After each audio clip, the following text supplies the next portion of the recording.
नमस्कार साथियों, सर्वा क्लासेज में मैं ओपी सर्वा आपका हार्दिक स्वागत करता हूं। साथियों, अपन ने संपूर्ण ज्योग्राफी स्टार्ट कर रखा है अपने सर्वा क्लासेज यूट्यूब चैनल पे। इसके साथ साथ में अपना खुद का एप्लीकेशन गूगल प्ले स्टोर से सर्वा क्लासेज है, आप डाउनलोड कर लें, उस पर भी आपको संपूर्ण कोर्स मिल जाएगा। तो राजस्थान का ज्योग्राफी, उस पर हमने चर्चा जो शुरू कर रखी है साथियों, उसमें अपन संपूर्ण राजस्थान की ज्योग्राफी के टॉपिक है जो एग्जाम वाइज अपने जो एप्लीकेशन के अंदर आपको जिस एग्जाम में राजस्थान के जो टॉपिक है वो सिलेबस वाइज अलग अलग पीडीएफ में अलग अलग फोल्डर्स में आपको मिलेगा। तो आप जरूर अपनी सर्वा क्लासेज गूगल प्ले स्टोर से डाउनलोड करके उसमें ज्वाइन हो जाएं। राजस्थान की ज्योग्राफी में सबसे पहले राजस्थान का परिचय है, उसकी चर्चा हमने पहले कर ली। राजस्थान के भौतिक प्रदेश की अपन ने चर्चा शुरू कर रखी है। भौतिक प्रदेश में पश्चिमी मरुस्थलीय प्रदेश को दो भागों में बांटा था, एक पश्चिमी शुष्क मरुस्थलीय प्रदेश और दूसरा अर्ध शुष्क प्रदेश। आज साथियों अपन चर्चा करेंगे अर्ध शुष्क प्रदेश की। अर्ध शुष्क प्रदेश की अपन चर्चा करेंगे।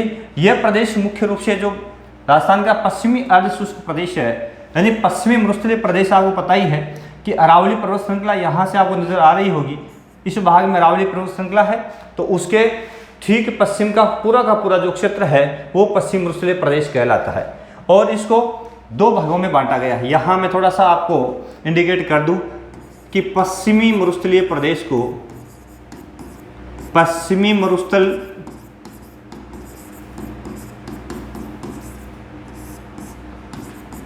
प्रदेश को दो भागों में बांटा गया है। एक का नाम पश्चिमी शुष्क मैदान, शुष्क मैदान या मरुस्थल, एक दूसरा है अर्ध शुष्क। जो शुष्क भाग है उसकी चर्चा साथियों अपन ने कर ली, अर्ध शुष्क मैदान। शुष्क की चर्चा अपन ने कर ली, जिसको अपन ने दो भागों में बांटा था, एक तो बालुका स्तूप युक्त प्रदेश और दूसरा बालुका स्तूप मुक्त प्रदेश। इसमें आज अपन चर्चा करेंगे अर्ध शुष्क प्रदेश की। अर्ध शुष्क प्रदेश की इसकी अपन चर्चा करेंगे। जब अर्ध शुष्क की बात आती है साथियों, तो इसकी जो दक्षिणी सीमा है, इस प्रदेश की दक्षिणी सीमा 50 सेमी समवर्षा रेखा तय करती है। 50 सेमी समवर्षा रेखा। समवर्षा रेखा वह रेखा होती है जो समान वर्षा वाले बिंदुओं को मिलाती हो, ठीक है ना। तो 50 सेमी समवर्षा रेखा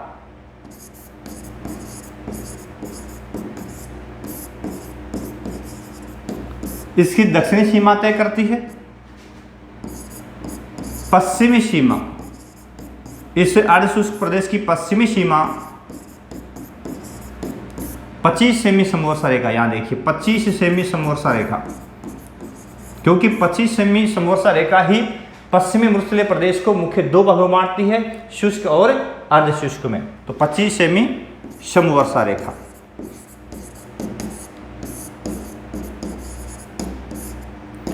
इसकी उत्तरी सीमा मुख्य रूप से उत्तरी कह दे अपन या उत्तर पश्चिमी कह दे, सॉरी उत्तर पूर्वी कह दे, तो यहां पे सीमा लगती है पंजाब,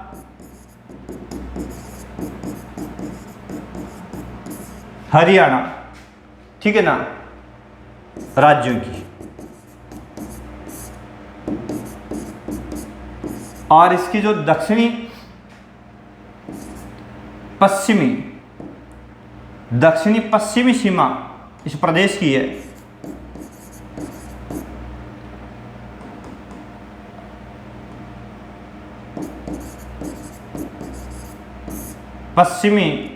दक्षिणी पश्चिमी या पश्चिमी दक्षिणी सीमा जो है वहां पे गुजरात की सीमा लगती है, गुजरात, ठीक है। और यहां पे पाकिस्तान के अंतर्राष्ट्रीय सीमा भी लगती है।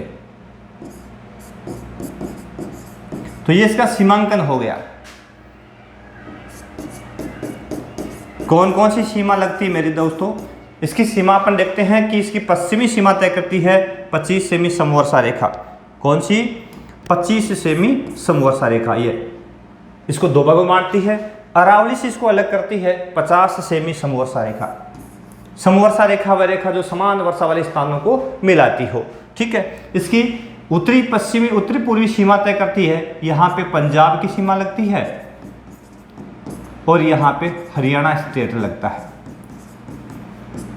ठीक है, और इसके यदि दक्षिण में अपन देखेंगे तो यहाँ इसके अरावली पहाड़ियाँ लगती है, अरावली। ठीक है, और इसके यदि अपन पश्चिम में अपन देखेंगे तो शुष्क मरुस्थल और 25 सेमी समवर्षा रेखा। प्रदेश कौन सा इधर? शुष्क मरुस्थल। ठीक है, इस प्रकार से इसका सीमांकन होता है। विभिन्न प्रदेशों में, विभिन्न दिशाओं में विभिन्न प्रदेश और अलग अलग स्टेट इसकी सीमा तय करते हैं। इसको मुख्य रूप से 4 भागों में बांटा गया है साथियों। यानी इसके कितने भाग हैं? 4 भाग। पश्चिमी मरुस्थलीय प्रदेश को कितने भागों में बांटा गया है? 4 भागों में।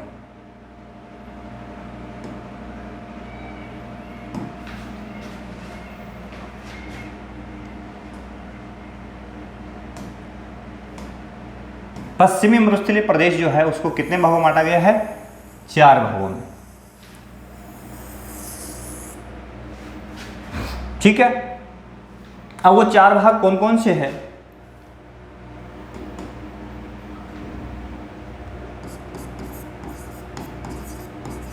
पश्चिमी अर्ध शुष्क प्रदेश को, अर्ध शुष्क की बात करें मन, शुष्क की बात पहले कर ली। अर्ध शुष्क प्रदेश को 4 भागों में बांटा गया है। कितने भागों में? 4 भागों में। वो 4 भाग कौन कौन से हैं? एक भाग उत्तर में घग्गर का मैदान, घग्गर का मैदान, ये वाला 1 नंबर। ठीक है, उसके बाद में दूसरा जो भाग है उसका नाम है शेखावाटी प्रदेश। शेखावाटी, सीकर, चूरू, झुंझुनू का प्रदेश 2 नंबर, 2 नंबर ये वाला क्षेत्र। उसके बाद में तीसरा जो प्रदेश आता है उसका नाम है मेरे साथियों लूनी बेसिन,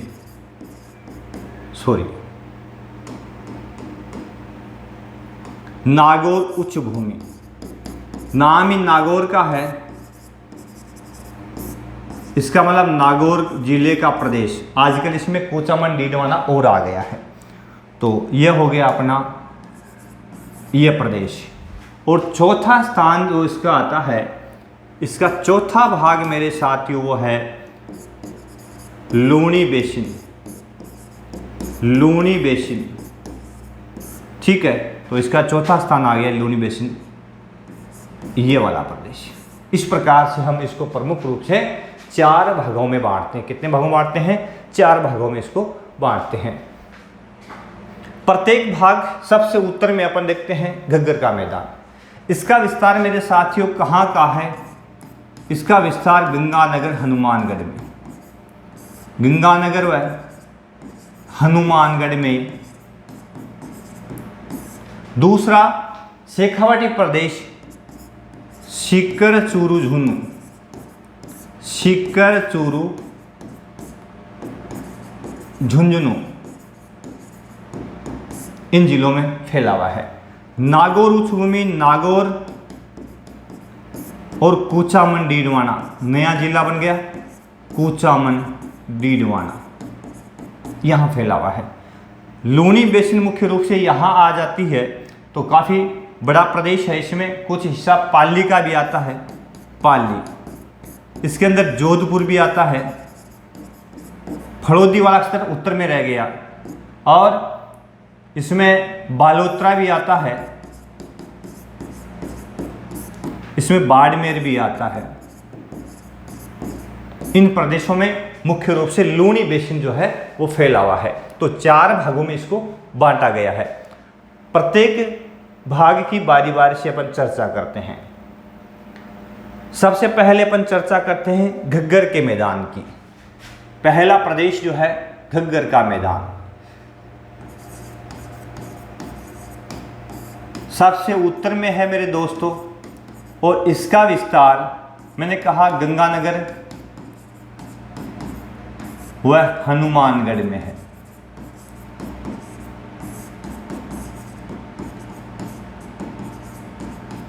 ठीक है, गंगानगर और हनुमानगढ़ में। घग्गर नदी मुख्य रूप से यदि अपन देखेंगे तो शिवालिक श्रेणियों से निकल के आती है।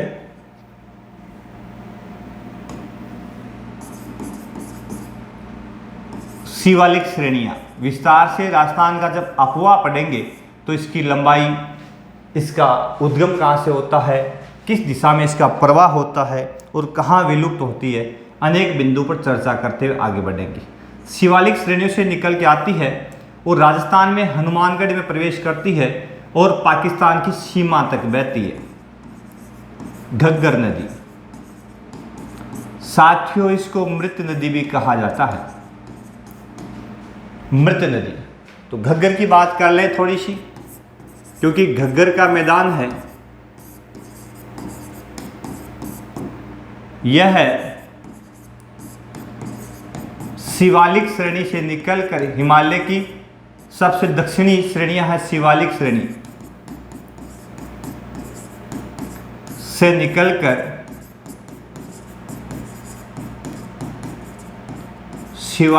से निकलकर किस ओर बहती है, दक्षिण पश्चिम की ओर बहकर राजस्थान में हनुमानगढ़ में प्रवेश करती है। हनुमानगढ़ में प्रवेश करती है।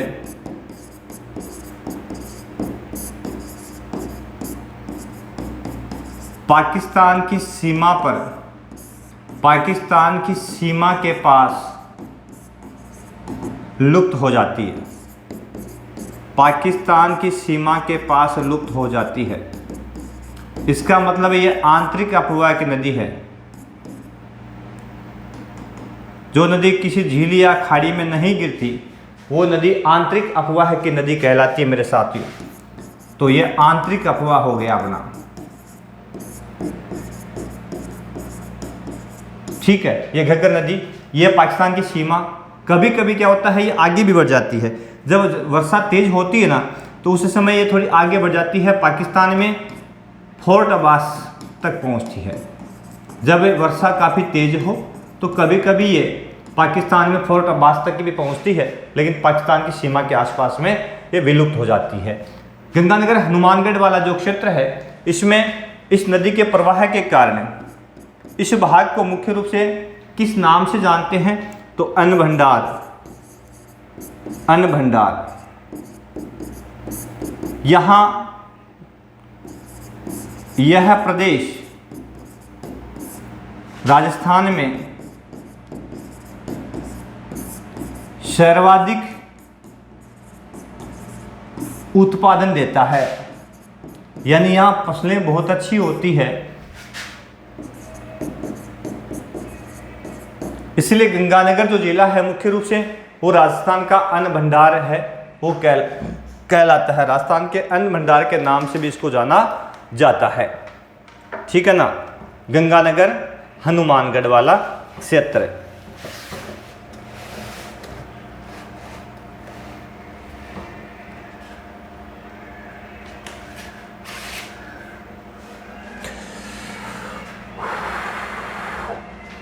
तो काफी अच्छी घग्गर नदी के संदर्भ में यहां इसको मैंने कहा मृत नदी भी कहा जाता है, मृत नदी। और हरियाणा के अंदर यहां इसको नाली भी कहते हैं। नाली कहां पे, हरियाणा में। हरियाणा में इस नदी को नाली के नाम से भी पुकारा जाता है। किसको, घग्गर नदी को नाली के नाम से भी पुकारते हैं। यहाँ पे अन्न भंडार है, तो इस प्रदेश में राजस्थान में सर्वाधिक उत्पन्न होता है। और मुख्य रूप से यहाँ जो खेती होती है, अन्न में कौन से अन्न बोए जाते हैं, तो यहाँ पे गेहूं और चावल। गेहूं व चावल सर्वाधिक यहाँ उत्पन्न होते हैं। तो गेहूं और चावल की कृषि की जाती है इस प्रदेश में। गेहूं और चावल की कृषि की जाती है।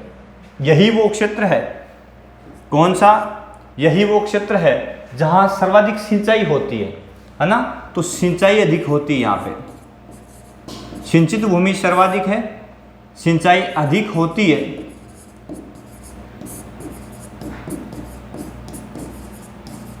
अब सिंचाई जब अधिक होती है इस भाग में, तो साथियों इस अधिक सिंचाई के कारण इस भाग में, चूंकि ये पश्चिमी मरुस्थलीय प्रदेश है, यहाँ की मिट्टी में नमक की मात्रा पाई जाती है, और नमक जो है अधिक सिंचाई से पानी में घुल करके और वाष्पीकरण के साथ में जब पानी ऊपर आता है, जिसको बोलते हैं केशाकर्षण की क्रिया, उसके तहत मिट्टी की ऊपरी परतों में ये पहुंच जाता है। ठीक है ना? इस कारण से ये मिट्टी जो है कैसी हो जाती है? नमकीन हो जाती है। ठीक है ना? खारी हो जाती है।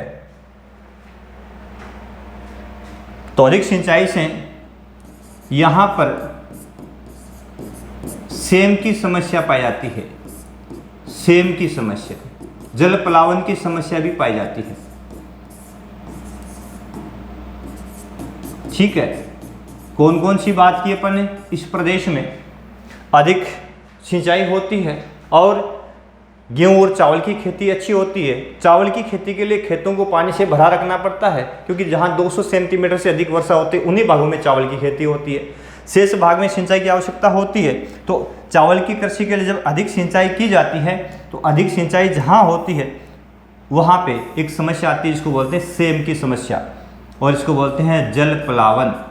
यानी खेतों के अंदर पानी जो है धरातल की ऊपरी जो परत है उसमें समाहित हो जाता है, तो उसको बोलते हैं जल प्लावन की समस्या। अब ये पानी ऊपर क्यों आता है, किस कारण से सेम की समस्या आती है, और किस कारण से यहाँ की मिट्टी जो है वो खारी हो रही है ना? तो यहाँ की जो मिट्टी है उसमें एक क्रिया होती है केशाकर्षण, केशाकर्षण द्वारा। अब ये क्रिया क्या है? ये क्या है? जमीन की जो मिट्टी है उसमें घुला नमक वो पानी के साथ में घुल करके मृदा की ऊपरी जो परत है उसमें समाहित हो जाता है। यानी ये नमक जो है इस परत के ऊपर आ जाता है। ठीक है ना? और जिस क्रिया के तहत नमक ऊपर आता है, नमक ऊपरी परत में आता है घुल करके, और उस क्रिया को किस नाम से पुकारते हैं? केशाकर्षण की क्रिया के नाम से पुकारा जाता है। केशाकर्षण की क्रिया के नाम से पुकारा जाता है। अब इसका समाधान करने के लिए क्या करते हैं? वृक्षारोपण करना पड़ता है। अधिक से अधिक वृक्षारोपण करके और इसका निस्तारण किया जा सकता है। और वृक्षारोपण के लिए दो संस्थाएं यहाँ पे काम कर रही है। एक इंडो डच योजना है, इंडो डच। इस भाग में जो केशाकर्षण की समस्या है, जो नमक के खारेपन की समस्या है मिट्टी में, क्षारीयता की समस्या है, तो उसको दूर करने के लिए एक योजना चलती है, इंडो डच योजना, इंडो डच योजना। और ये नीदरलैंड और हॉलैंड की संयुक्त योजना है। Sorry, Indo Dutch Holland,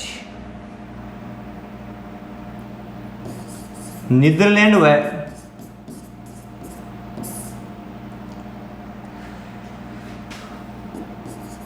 Holland की योजना है। और इस प्रदेश में अधिक से अधिक जो समस्या इस मिट्टी में आ रही है उसको दूर करने का यह प्रयास किया जा रहा है। ठीक है ना? ये कौन सा प्रदेश है? घग्गर का मैदान। किसकी चर्चा कर रहे हैं साथियों? अपन घग्गर के मैदान की चर्चा कर रहे हैं। ठीक है। अब सर्वाधिक उत्पादन के कारण, गेहूं का सर्वाधिक उत्पादन होता है यहाँ पे, सर्वाधिक उत्पादन के कारण गंगानगर को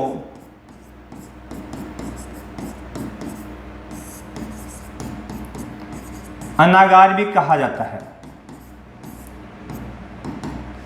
अन्नागार भी कहा जाता है। अब ये जो अन्नागार है वो यहीं पे स्थित है।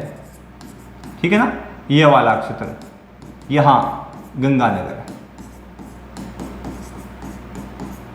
इसको अन्नागार के नाम से भी पुकारते हैं।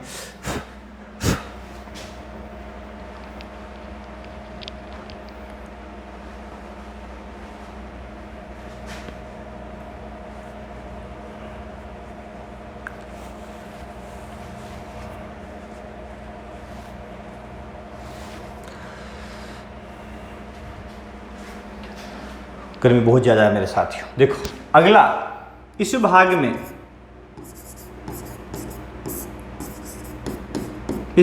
में सर्वाधिक नहरों से सिंचाई होती है। सर्वाधिक सिंचाई नहरों से होती है। अरे मत खा मेरे यार, नहरों से होती है,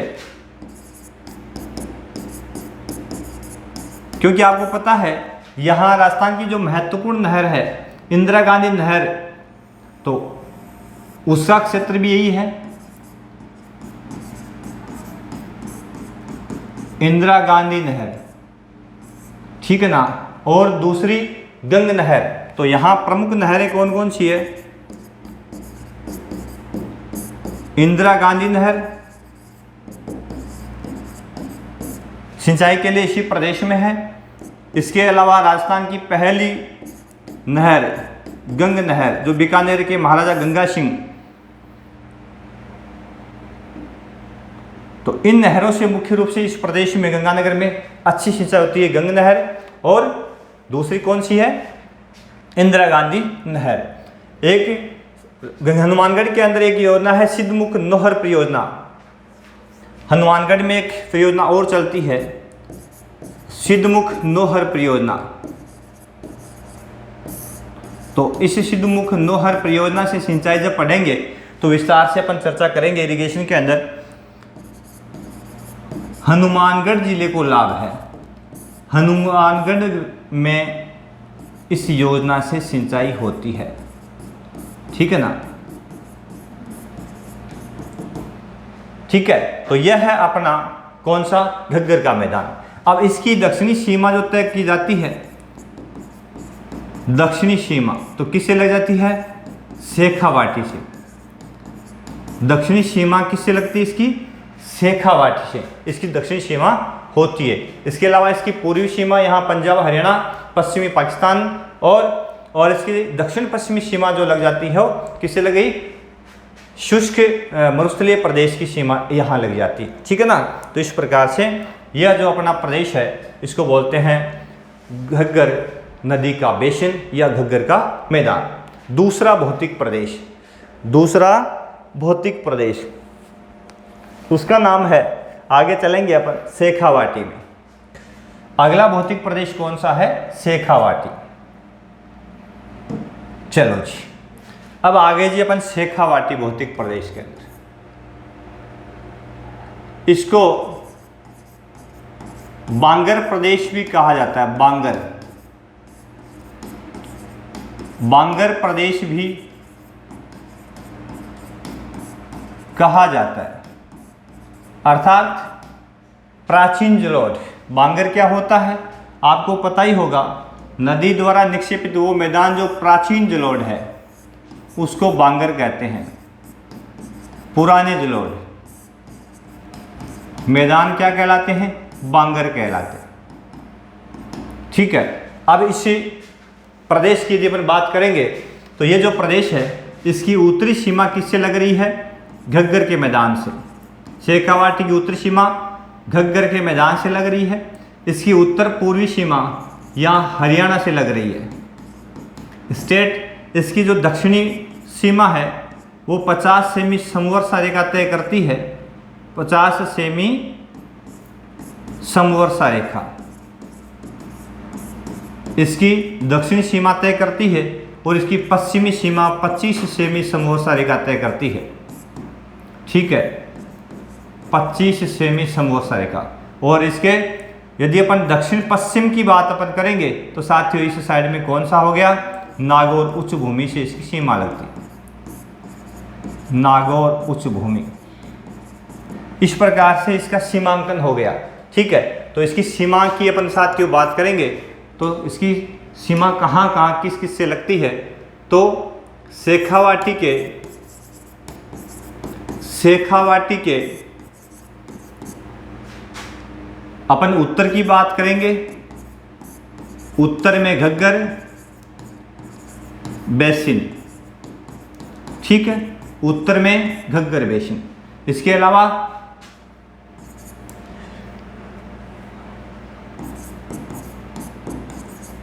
उत्तर पूर्व में स्टेट लग गया हरियाणा। इसके अलावा दक्षिण में 50 सेमी समवर्षा रेखा, 50 सेमी समवर्षा रेखा, या भौतिक प्रदेश की बात करेंगे तो 50 सेमी समवर्षा रेखा या अरावली। उसके बाद में दक्षिण पश्चिम में नागौर उच्च भूमि, ये वाली इस साइड में नागौर उच्च भूमि। इसके अलावा इसके पश्चिम की बात करेंगे इस साइड में यहाँ पे तो 25 सेमी समवर्षा रेखा,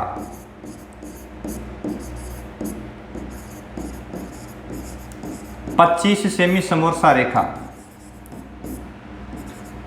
इसकी सीमा बनाते हैं। ठीक है, ये इसका सीमांकन हो गया, किसका? शेखावाटी का।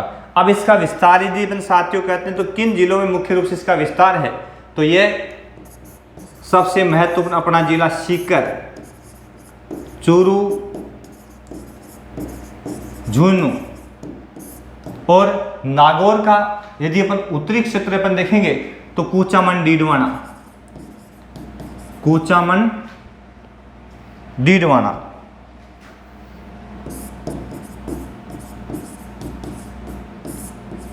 आदि जिलों में इसका विस्तार पाया जाता है। तो कहाँ कहाँ फैली है, तो यहाँ अपन बात करते हैं झुंझुनू की, यहाँ बात करते हैं सीकर की, ठीक है ना, यहाँ बात करते हैं चूरू की और यहाँ बात करते हैं कूचामन, डीडवाना। तो इन 4 जिलों में मुख्य रूप से यह प्रदेश जो है वो फैला हुआ है, ठीक है ना। इसको बांगर के नाम से भी पुकारते हैं। यहाँ पे यदि अपन नदियों की बात करें इस प्रदेश में तो यहाँ पे आंतरिक अपवाह की नदियाँ पाई जाती है साथियों, आंतरिक अपवाह।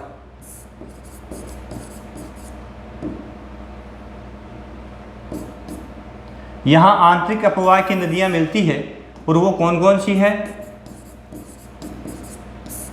इसमें आंतरिक प्रदेश में अपवाह की नदियाँ खारी, खंडेला,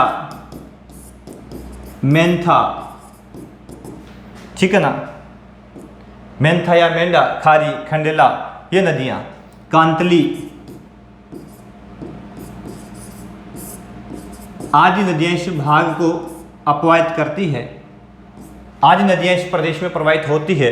जब बात कांतली की नदी की आई है तो याद रखिएगा आंतरिक अपवाह की सबसे बड़ी नदी मानी जाती है, राजस्थान की आंतरिक अपवाह की सबसे बड़ी नदी किसे कहते हैं? कांतली नदी को। सीकर में खंडेला की पहाड़ियों से निकलती है और शेखावाटी की प्रमुख नदी है। वैसे राजस्थान की आंतरिक अपवाह की भी सबसे लंबी नदी के रूप में इसको जाना जाता है, ठीक है ना। अन्य विशेषताएं इस शेखावाटी प्रदेश की, यह जो चर्चा अपन शुरू करेंगे किस प्रदेश के बारे में है? शेखावाटी। यहां पे जैसे कि सर या सरोवर नाम आपने सुना होगा, सर या सरोवर, तो यहां पे बालुका स्तूपों के मध्य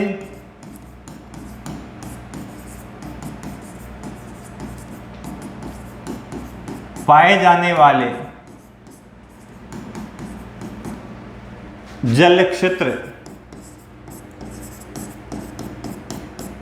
सर या सरोवर कहलाते हैं और प्राचीन समय में इन्हीं जल क्षेत्रों के आसपास में आबादी निवास करती थी, लोगों ने अपने गांव बसाए थे, ठीक है ना। और आज उन गांवों का नाम भी इन्हीं जल क्षेत्रों सर या सरोवर के नाम पर जाना जाता है, ठीक है ना। जैसे धार्मिक स्थल अपना है सालासर, इस के आसपास में जितने भी गांव है आपको सर से ही नजर आएंगे, सर के नाम से भी पुकारे जाते हैं। एक है जोहड़, इसको मैं कच्चा कुआं कह सकता हूं और ये एक जल संरक्षण का एक माध्यम है इस प्रदेश शेखावाटी में।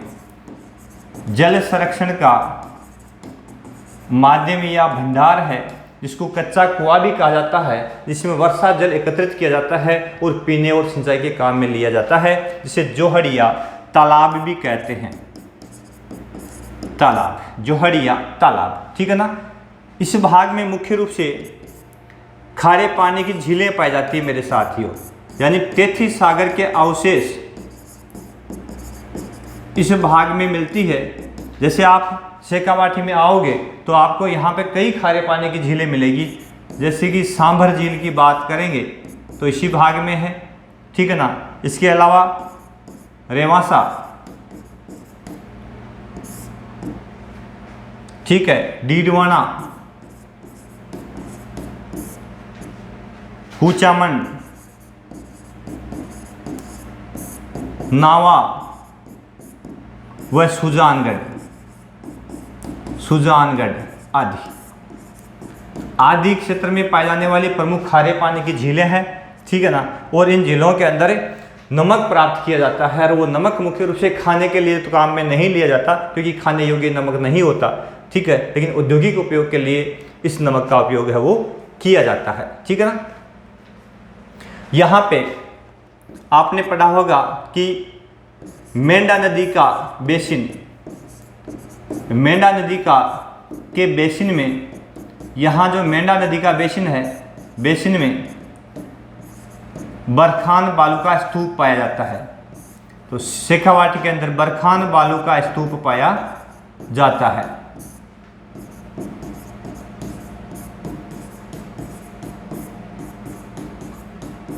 खारी, खंडेला, मेंढा, ठीक है, कांतली। तो मेंढा नदी का जो बेसिन है उसमें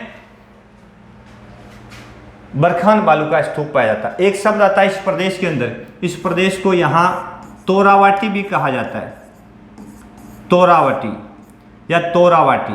तो ये कौन सा है? कांतली का बेसिन, जो कांतली नदी है, कांतली नदी का बेसिन, कांतली नदी का बेसिन किस नाम से पुकारते हैं? तोरावाटी के नाम से पुकारा जाता है, ठीक है ना। यह भी एक महत्वपूर्ण है।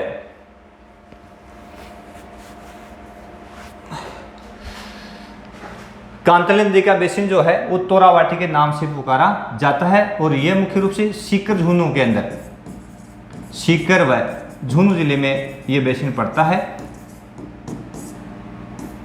किन जिलों में है? सीकर और झुंझुनू के अंदर। कांतली नदी का जो प्रवाह क्षेत्र है उसको तोरावाटी के नाम से भी पुकारा जाता है। इस प्रदेश में पाए जाने वाले कुछ जंगल है ना, प्राकृतिक वनस्पति के क्षेत्र, प्राकृतिक वन क्षेत्र कह सकते हैं, और ये प्राकृतिक चरागाह भी कह सकते हैं इनको, जिसको बीड़ कहा जाता है। यहाँ की स्थानीय भाषा में बीड़ कहा जाता है, ठीक है ना। तो बीड़ क्या है? प्राकृतिक चरागाह है, यानी यहाँ पे कुछ प्राकृतिक जंगली क्षेत्र है ना, वन विभाग के कुछ क्षेत्र है जिनको स्थानीय क्षेत्र के अंदर बीड़ के नाम से पुकारा जाता है, ठीक है ना। तो ये प्रदेश है मुख्य रूप से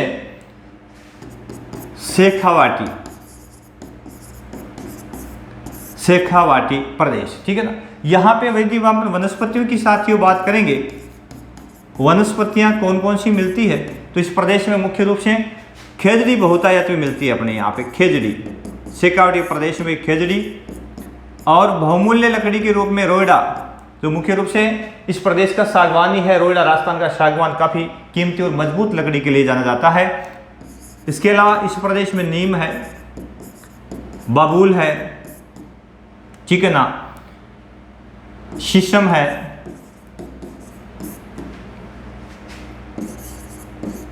खेरकेर है, ठीक है, आड़ू जिसको बोलते हैं, ठीक है। इसके अलावा और भी खूब सारे पेड़ इस भाग में मिलते हैं। जैसे अपने यहाँ पे सीकर का जो कांतली नदी का क्षेत्र, यहाँ पे आम खूब मिलते हैं, ठीक है ना, आम के पेड़ भी यहाँ पे खूब मिलते हैं। तो आदि वनस्पतियां यहाँ पे पाई जाती है। तो इसमें प्रदेश में मुख्य रूप से खेजड़ी है, रोइडा है, नीम है, बबूल है, शीशम है ना, आम है, आड़ू है, केर है, खेर है आदि वनस्पतियां आदि वृक्ष यहाँ पे बहुतायत मात्रा में पाए जाते हैं। ठीक है, तो ये शेखावाटी प्रदेश किसका भाग है? अर्ध शुष्क मरुस्थलीय प्रदेश का दूसरा भाग, जिसकी चर्चा अपन ने घग्गर नदी पहला, दूसरा जो भौतिक प्रदेश इसका है उसका नाम है शेखावाटी प्रदेश। धार्मिक दृष्टि से यहाँ पे यदि अपन देखेंगे इस प्रदेश में तो शाकंभरी, धार्मिक दृष्टि से इस प्रदेश की अपन चर्चा करें तो यहाँ कुछ पवित्र स्थल माने जाते हैं, जैसे यहाँ पे शाकंभरी, इसके अलावा लोहारगल धाम, ठीक है ना, लोहारगल धाम, इसके अलावा यहाँ पे जीण माता, इसके अलावा यहाँ पे धार्मिक स्थलों में खाटू श्याम, ठीक है, हर्ष पर्वत, भैरवनाथ का मंदिर, ठीक है ना, और यहाँ पास में चूरू में अपने सालासर बालाजी धाम। तो ये धार्मिक स्थल अपने इस शेखावाटी प्रदेश में पाए जाते हैं। आदि धार्मिक स्थल यहाँ पे उपलब्ध है किस क्षेत्र में? शेखावाटी प्रदेश में, जो काफ़ी फेमस है, काफ़ी प्रसिद्ध है। दूर दूर से यात्री इन धार्मिक स्थलों का भगवान से स्तुति करने के लिए, उनसे अपनी अर्चना यात्रा करने के लिए अपने आराध्य देवों के पास में यहाँ काफ़ी दूर दूर से लोग एंजॉय करने के लिए भी, यानी धार्मिक यात्राएं करने के लिए भी इन भागों में पहुँचते हैं और यात्राएं करते हैं। तो यह है अपना शेखावाटी प्रदेश। उसके बाद में अगला भौतिक प्रदेश आ जाता है यहाँ पे नागौर उच्च भूमि, नागौर उच्च भूमि। तो फिर मिलते हैं अभी अगली क्लास में। अभी तक इतना ही, 2 प्रदेशों की चर्चा इसमें क्लास में अपन करेंगे। अगली क्लास में अर्ध शुष्क भौतिक प्रदेश के अगले 2 भाग जो है, मुख्य रूप से नागौर उच्च भूमि और जो लूनी बेसिन, दोनों की चर्चा अपन विस्तार से अगले क्लास में करेंगे। तब तक के लिए सभी साथियों को बहुत बहुत धन्यवाद। जय हिंद, जय भारत। देखते रहिए सर्वा क्लासेज और एप्लीकेशन को डाउनलोड भी कर लीजिए। धन्यवाद मेरे साथियों, फिर मिलेंगे अगली क्लास में।